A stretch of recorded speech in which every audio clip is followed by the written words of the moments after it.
ప్రజల సమస్యల పరిష్కారం కోసం కొప్పవరంలో రాజ్యసభ సభ్యులు ఎంపీ సానా సతీష్ బాబు కార్యాలయంలో 15వ వారం ప్రజా దర్బార్ కార్యక్రమం నిర్వహించారు. పింఛన్లు, విద్య, ఇళ్ల స్థలాలు, ఉపాధి తదితరాలకు సంబంధించి 22 అర్జీలు వచ్చాయి. వాటిలో వ్యక్తిగత, వైద్య సంబంధ 4 అర్జీలను వెంటనే పరిష్కరించామని, మిగతావి ఆయా శాఖల అధికారులకు బదలాయించామని కార్యాలయ ఇన్ఛార్జ్ మేఘా లక్ష్మణమూర్తి తెలిపారు. 2 విభిన్న ప్రతిభావంతులు తరలివచ్చి వీల్ చైర్స్ కావాలని చెప్పి దరఖాస్తు రాగా తక్షణమే విభిన్న ప్రతిభావంతులు వయోవృద్ధుల సంక్షేమ శాఖ అధికారిని సంప్రదించి తక్షణమే 2 వీల్ చైర్స్ అందించడం జరిగిందన్నారు. అంతేకాకుండా పార్లమెంటరీ శీతాకాలం సమావేశంలో రాజ్యసభ సభ్యులు సానా సతీష్ బాబు కాకినాడ జిల్లాకు సంబంధించిన పలు అంశాలను పార్లమెంట్లో చర్చించడం జరిగిందన్నారు. దీంతో రాజ్యసభలో కాకినాడ జిల్లాపై అవగాహన కలిగిన ఎంపీల పలు సమస్యలు పార్లమెంట్లో చర్చించడం పట్ల ప్రజలు ఎంపీ కార్యాలయానికి విచ్చేసి అభినందిస్తున్నారన్నారు. వారందరికీ ఎంపీ తరపున కృతజ్ఞతలు తెలియజేస్తున్నామని మేఘా లక్ష్మణమూర్తి వివరించారు. అంతేకాకుండా కాకినాడ ప్రభుత్వ ఆసుపత్రికి క్యాన్సర్ విభాగానికి ఆధునిక పరికరాలు కొనుగోలు చేసేందుకు ఓఎన్జీసీ సహకారంతో 16 కోట్ల రూపాయలను మంజూరు చేయించడం జరిగిందని ఆయన తెలియజేశారు. ఈ కార్యక్రమంలో న్యూటన్ ఆనంద్, నెక్కంటి శ్రీనివాస్, చింతపల్లి అర్జున్, తలాటం హరీష్, జున్నూరు బాబ్జీ, డిఆర్యూసీసీ సభ్యులు ముత్యాల అనిల్, దుర్గాప్రసాద్ పాల్గొన్నారు. ఫౌండేషన్ చైర్మన్ హరీష్ గారు, డిఆర్సీసీ మెంబర్ అనిల్ గారు, అర్జున్ గారు, అనేక మంది ఒక టీం సభ్యులుగా విడదీసి జాబ్ రిక్వెస్ట్లకు కూడా ఒక టీంని ఏర్పరచడం చాలామంది ఆనందిస్తున్నారు.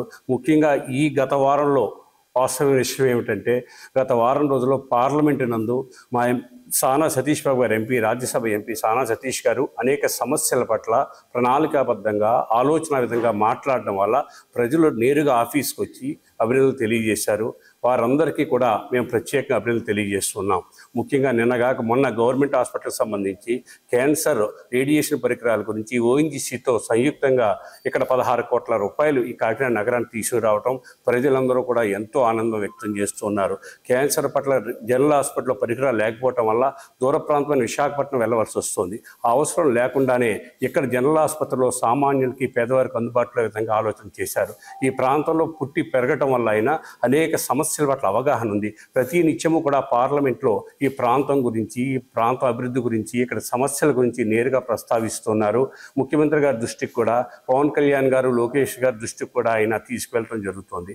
పార్లమెంట్లో ఆయన సంబంధించిన ప్రశ్నలు వేస్తూ ఉండడం వల్ల ఈ ప్రాంత ప్రజలందరూ కూడా ఈ ప్రాంత సమస్యలు కూడా ఈ గ్రీవెన్స్ తీసుకురావడం జరుగుతుంది. ముఖ్యంగా పెట్రోలియం ఉత్పత్తులు, చమురు యొక్క నిక్షేపాల గురించి, పర్యాటక రంగం గురించి, కాకినాడ అండర్ డ్రైనేజ్ గురించి అనేక సమస్యల పట్ల ఆయన మాట్లాడుతూ ఉన్నారు. ప్రతి నిత్యము కూడా ఈ పార్లమెంట్కి, జిల్లాకి ఏం చేయగలగాలని చెప్పి ఒక టీంని కూడా ఆయన స్పెషల్ స్కిల్ టీంని ఏర్పరిచారు. ఈ ప్రజలందరితో కూడా ఆయన ఈ ఉదయం మాట్లాడారు. ఇక్కడికి వచ్చి ఆఫీస్ వచ్చిన ప్రజలతో కూడా ఆయన మాట్లాడారు. చాలా ఆనందం వ్యక్తం చేస్తున్నాం. ఈ ప్రజా దర్బార్ ప్రజలకి మరింత గౌరవం పెరగాలి, ప్రజలు మరింత అభిమానం చూపిస్తున్నారు కాబట్టి మీరందరూ బాధ్యతగా పనిచేయాలని కూడా మాకు ఆదేశాలు ప్రతిరోజు ఇవ్వడం జరుగుతుంది. ఎంపీ సానా సతీష్ బాబు గారికి అభినందనలు తెలిపి ప్రజలందరికీ కూడా మీడియా ద్వారా అభినందనలు తెలియజేస్తున్నాం. మా టీం సభ్యులందరూ కూడా ఎంతో కృషితో, పట్టుదలతో చేస్తున్న వారందరికీ కూడా ఎంపీ గారి తరఫున మేము అందరికీ అభినందనలు తెలియజేస్తున్నాం.